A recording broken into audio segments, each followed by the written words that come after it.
This binding is so named because the way it's woven together resembles the hinge on a piano lid. It's a very fun and unique binding, very simple to create, and allows for a lot of creative variations. The traditional materials for the binding are bamboo skewers that can be found at any grocery store. You can get them in many different lengths and thicknesses.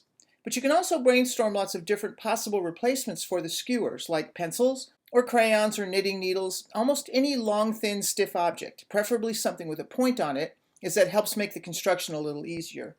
You can paint the skewers for an added decorative effect, weave yarn or thread around them, and add beads or other embellishments. The first thing you need to do is figure out the dimensions of your book, and then cut the paper for your signatures. For a book that is 5 by 5 inches, you'll want paper that is 5 by 10.5 inches. The extra ½ inch is for the spine. If you're creating a smaller book using smaller skewers, the amount you allow for the spine will be smaller.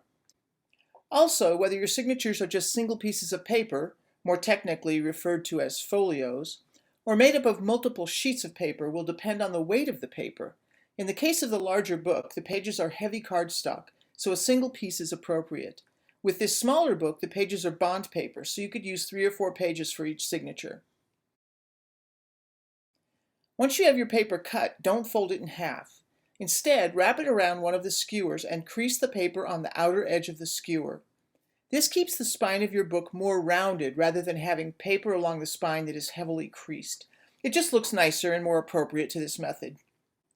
Use a bone folder to crease the paper or your finger.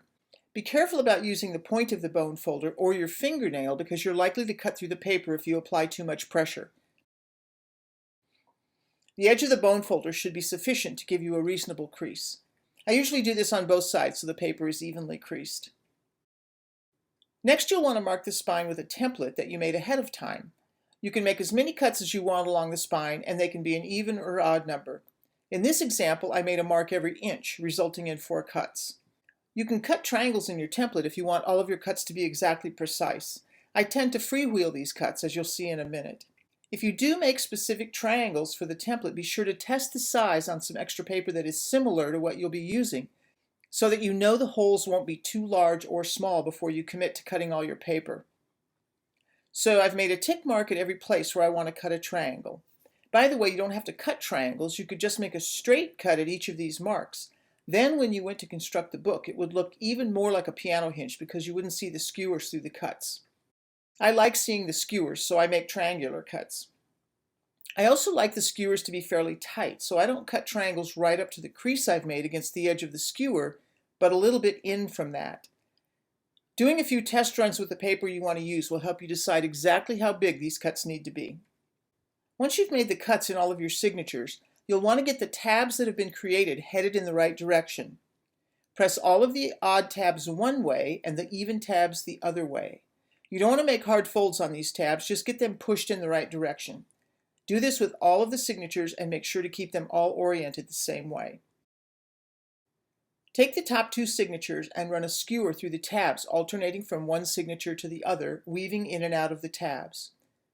So in this first example, I've started with the tan signature, then threaded into the tab of the purple signature, then alternate, tan, purple, tan.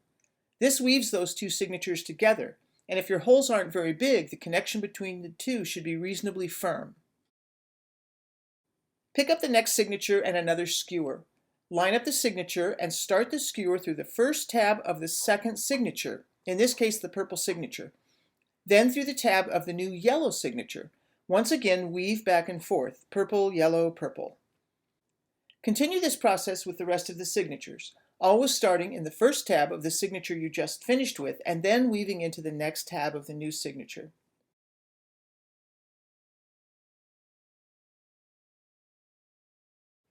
Once you've woven all of the signatures together, you should end up with a fairly tight text block if the holes weren't too big. On the front and back pages, you'll have tabs that haven't been used. You can leave your text block like this if you like that look, or you can make those disappear by adding a soft or hard cover. I'm adding a hard cover here, front and back, which takes care of those extraneous tabs. So the next few steps will show you how to make hard covers for your Piano Hinge book. If you want to make a soft cover, you can basically follow the same instructions and just leave out the part where you add the bookboard. Also, when you cut your paper for the cover, you won't need these tabs on the top and bottom. These are just meant to wrap around the bookboard. You can follow the general measurements that you see here to figure out the measurements for your cover. Obviously, if your book is not 5 by 5, you'll have to make adjustments to these dimensions. I'd suggest making a mock-up of your cover using cheap bond paper until you get it just right. Once you have the basic form of the cover cut out, you'll want to score along the fold lines. This will make it easier to fold these areas. Wrap the spine section around a skewer just as you did with the signatures, and use the same template that you used for the signatures to mark your cover for the cuts.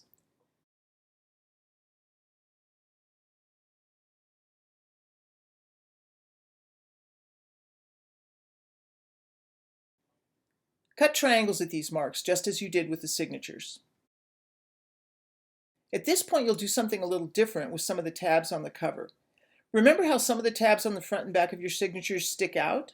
You're going to get rid of those when you add the cover by folding in the corresponding tabs on the cover so they are on the inside. Start by orienting the cover on your book the way it's going to sit when it's finished, and identify which tabs need to be pushed inside. These will be the same as the tabs left hanging on the last signature. So if tabs 1, 3, and 5 are loose on the signatures, then you'll want to fold tabs 1, 3, and 5 into the inside of the spine on the cover.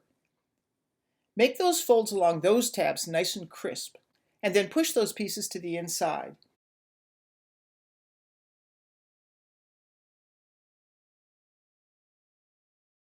In this example, that would leave you with only 2 tabs sticking out.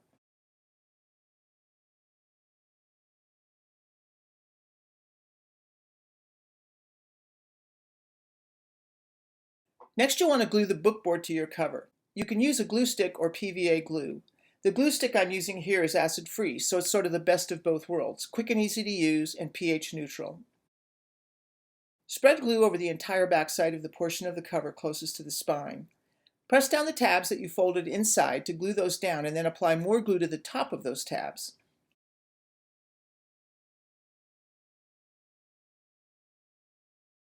If you're making the hardcover version, you also apply glue to the upper and lower tabs that will fold over the bookboard. Do this on a piece of scrap paper so you can get all of the edges. Carefully place the bookboard into position on the cover paper and wrap the upper and lower tabs over the edges of the board.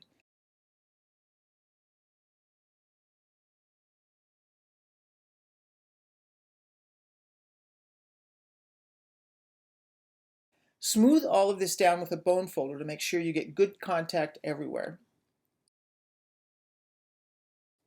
Next, carefully glue down the flap that is left.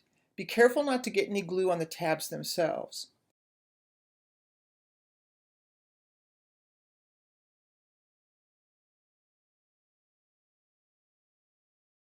The last step for the cover is to glue down that final large flap.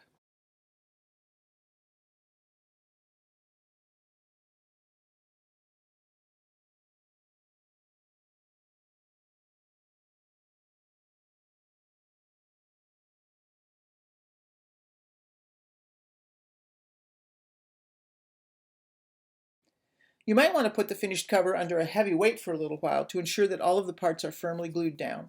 Follow these same steps for the second cover. Attach both covers to your signatures using skewers, just as you did with the signatures. You might want to trim the skewers, either to just make them shorter, or you might want to trim the sharp points off. I kind of like the sharp points, but some people don't. You can try to trim these with sharp scissors or a blade, but those techniques often result in squashed ends. The perfect tool for this is a dog or cat nail trimmer. It cuts easily and keeps the sticks nice and round.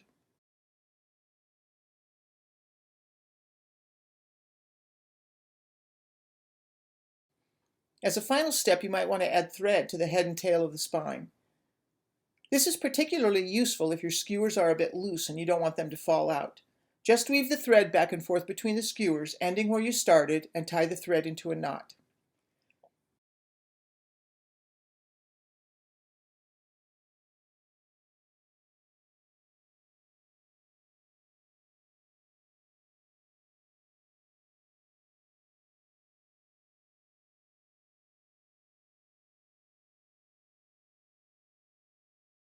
Cut the thread ends short or leave them long and add beads or other embellishments. You can use different colored thread, and if you do have loose skewers, you can add a bead of glue along the edge of the thread and skewers to help hold everything in place. I prefer not to have to do this because I like the option of adding pages or moving pages in my book, and keeping the skewers taut but unglued allows me to do this. However, if the skewer holes were a little too big and the skewers are at risk of falling out, it's a reasonable solution. So there you have it, how to make a really cool book with kitchen skewers.